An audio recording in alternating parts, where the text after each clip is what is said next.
If you're watching this video, that means one of two things. You are my 5th period class, or you're trying to learn more about Ed Gein for your class. If you're the second, look in the description. There's a beautiful podcast. It's a lot better than my timeline video. But if you are the first, or some weird third option, then I hope you enjoy my timeline on Ed Gein, the real life Leatherface. The year is 1906, and on August 27th in La Crosse, Wisconsin, Edward Theodore Gein was born, just 5 years after his older brother Henry George Gein. Now, unfortunately for Ed and Henry, neither of their parents were the greatest, as their father, Philip George Gein, was an alcoholic and couldn't keep a stable job.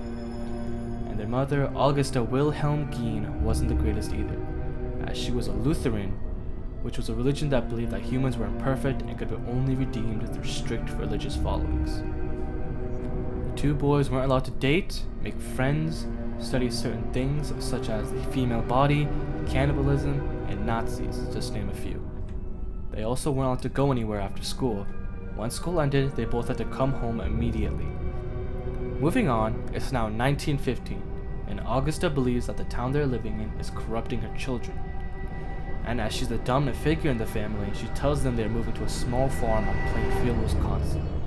And just 5 years after that, in 1920, both Ed and Henry, at the ages of 14 and 19, stop going to school one day and stay on their farm to help their family out any way they can. Huge time skip, as we are now at 1940, the day Ed's father dies of a heart failure, believed to be caused by his alcoholism.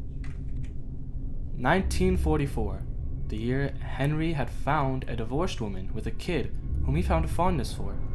Wanting to leave the farm but worried about his brother, he confronts Ed and talks to him about leaving the farm because he had been increasingly getting attached to their mother day by day. Unfortunately for Henry, his words just couldn't reach Ed, and instead made Ed angry with Henry.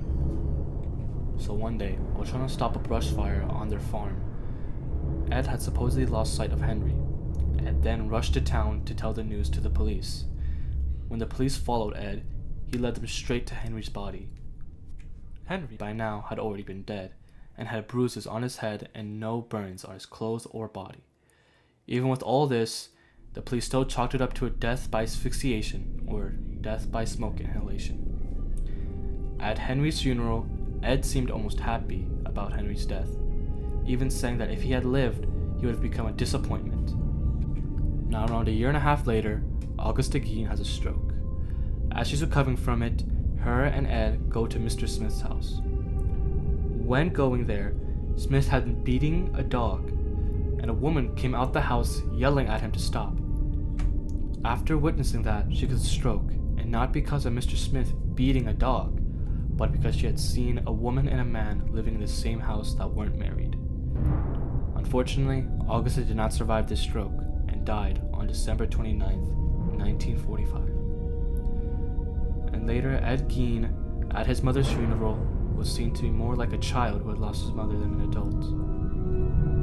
From here on out is where things get a little grotesque, so if I were you, I'd start mentally preparing myself. Just 2 years after his mother died, Ed Gein began taking bodies from cemeteries to make his creations.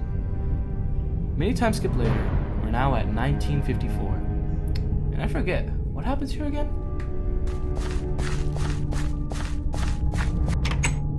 Oh, hey Ed, how's it going? Uh-oh.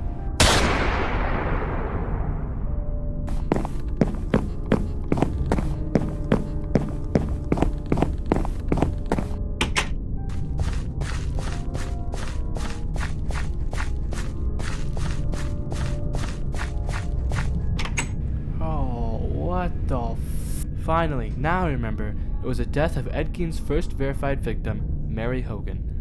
Ed Gein had walked into the tavern Mary worked at that was less than 10 miles away from Plainfield, Wisconsin, and when no one was around, he shot her in the head, killing her instantly. He then pulled her in a sleigh all the way home, which would take hours, of course. Her body was later found by a man trying to get ice cream for his daughter in the morning.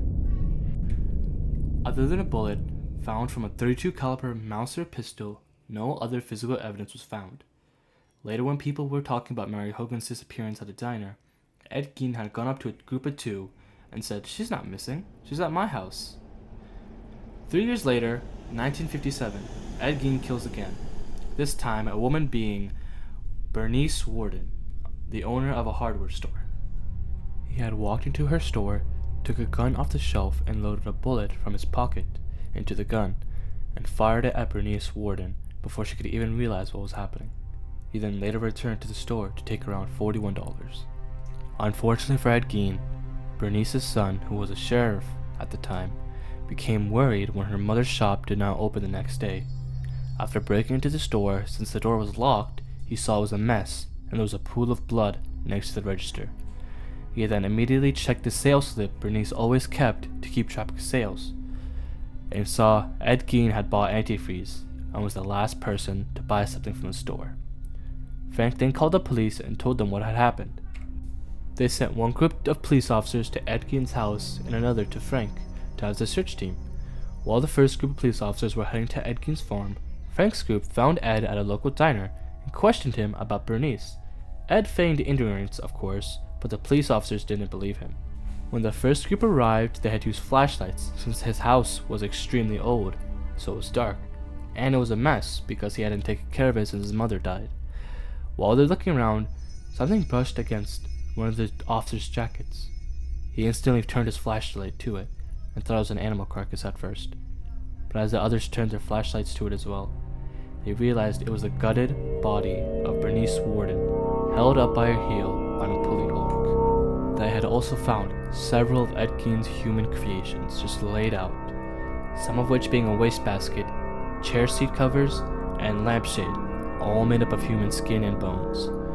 There was also a belt made out of human nipples, a necklace of tongues, a glove made of more human skin, 9 masks made of human faces, 10 decapitated heads with the top sawed off to use as bowls, a breastplate and leggings skin suit. There was even a pair of lips tied to a drawstring of a window shade, and 9 vulvas in a shoebox, which are female genitalia.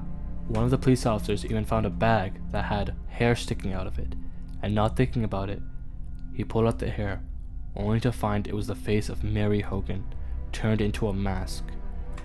Now his main goal for collecting these body parts is also just as bizarre as the collection was.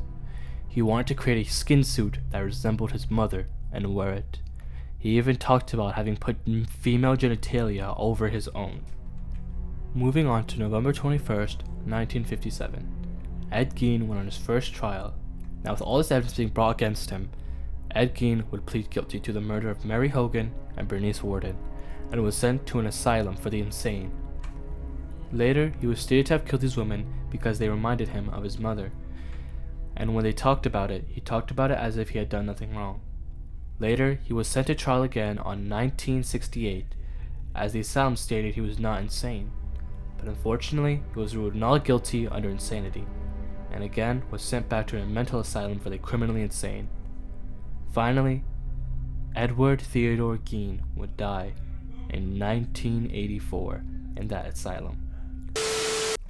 What do you mean this is the wrong layer? It took me an hour to get here. Turn around, go down the stairs, pass 2 layers, and the third one, go to that one.